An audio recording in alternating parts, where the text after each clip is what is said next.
It's what keeps us connected with the rest of the world and reminds us that we are part of the whole. Prince Harry has officially listed his new home as the U.S. on documents and renounced his right to reside in the U.K. Will it be easy for him? Well, let's find out right now. Welcome back to my YouTube channel.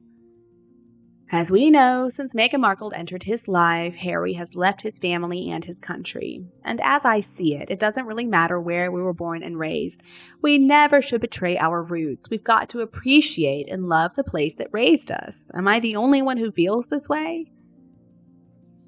Alright, so first I'm going to share some information with you. In his first speech since Catherine announced that she had been diagnosed with cancer, Harry spoke at Travelist's annual general meeting. So, Travelist is a sustainable tourism organization launched in 2019 by none other than Prince Harry himself. It's a nonprofit organization and it's based in London.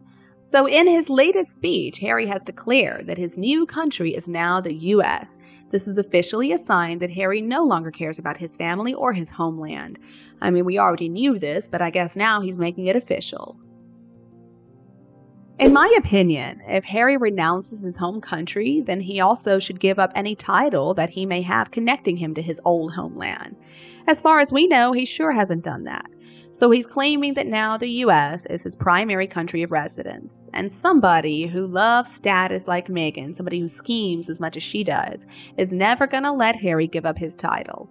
I mean, there is no such thing as renouncing residency. Harry's just changing his primary place of residence, and that just so happens to be in a different country.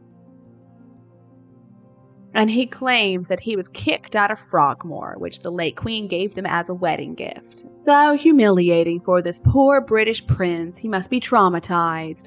Well, how does he think his father and the rest of the members of his family feel when he's announcing that he's got a new home country, America? Did he even bother filling out the paperwork by himself, or did an assistant do it? What if it was done by an assistant and they just brought America in because that's where he lives right now?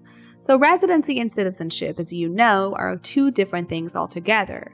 Perhaps he was told he needed to go to the US because that's where he lives. He wasn't able to claim residency in the UK anymore because they don't have a residence there. Harry cannot claim that he's still in England. I mean, he can't even claim that his heart is in England. Obviously, it's not true. I still don't think it's a good idea, though, for Harry to change his residence. I think that's going to bring him more trouble than ever.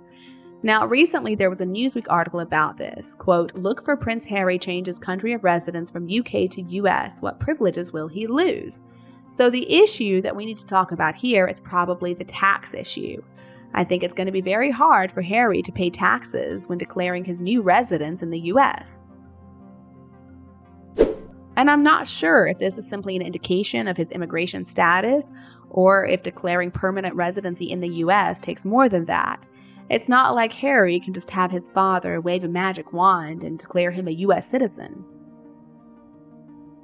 Or maybe Harry is doing this to try to get sympathy from Americans, thinking that his Netflix garbage is going to do well. If this thing with Netflix fails again, they are finished. Nobody's going to want to waste money on those two grifters anymore. And obviously, Brits don't want him back either. Harry and Meghan have lived in the US now for almost 5 years, so it's not really a shock that he refers to it as his permanent residence.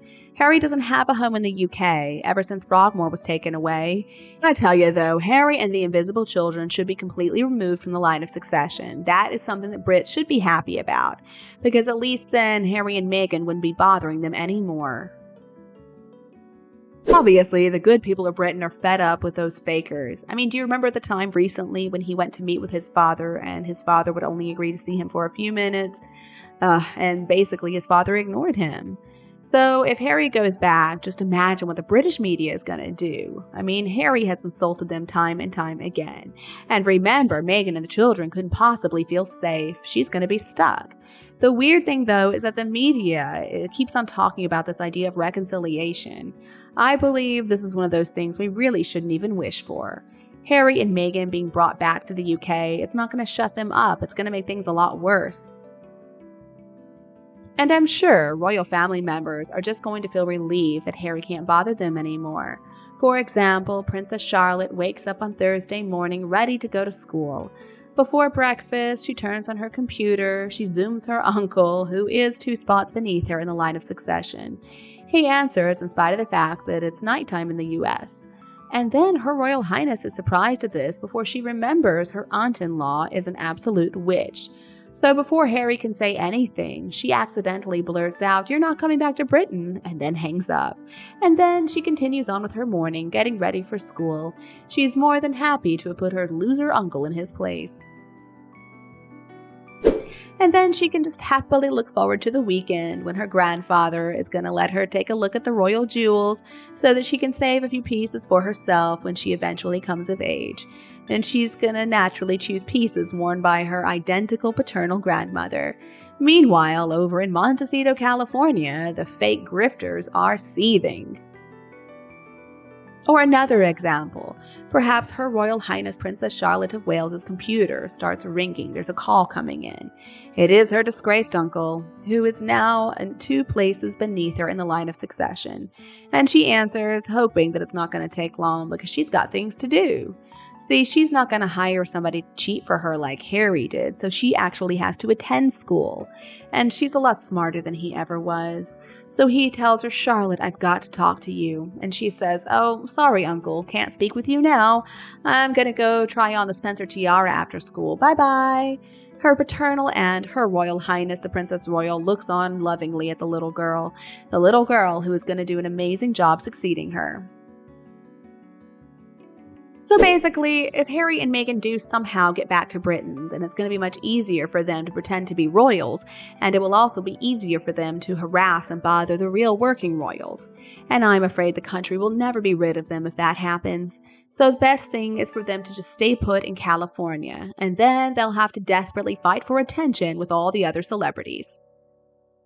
But at least the royal family won't be annoyed by them. They'll just keep on ignoring those 2 idiots. They're not working royals. They can't pretend to be royals. Nobody in the royal family wants anything to do with them. Those bridges were burned a long time ago. They don't fare much better in the celebrity world. There are also a couple of misfits there, but nobody feels sorry for them. They have created all of these problems all by themselves. Obviously, they're not working royals. I mean, Harry and Meghan have been such an annoyance to the royal family all the while they've lived in the US. Now, it's just my opinion, but I think things are going to be worse if they make it back to the UK. The media is going to play right into their hands.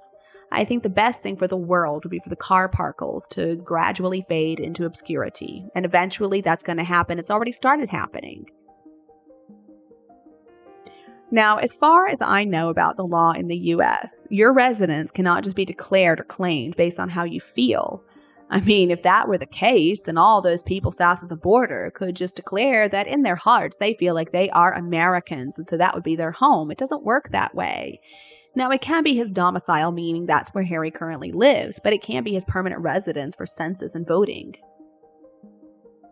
I suspect this was just Harry's attempt to avoid having to pay the legal fees that he owes in this whole security battle. Nothing left in the UK makes it harder to recover. So I gotta say this, it wasn't easy for him to become a naturalized citizen in the US, so what is he even talking about? Would he even be able to become a US citizen this quickly if he didn't receive preferential treatment? I'm not sure what the typical waiting period is for people married to Americans, but I know a few people who had to wait at least 5 or 6 years to get their citizenship. Harry needs to become a little more humble. He needs to really decrease his overinflated ego before it's too late. He should try to make Brits happy because England is his home country. It's where he was born and raised. It's not like we can just up and leave our homeland, go to another country, live there for the rest of our lives, and claim that's where we're from. The homeland is always going to be the homeland. We can never forget the place that once raised us. Do you agree with me?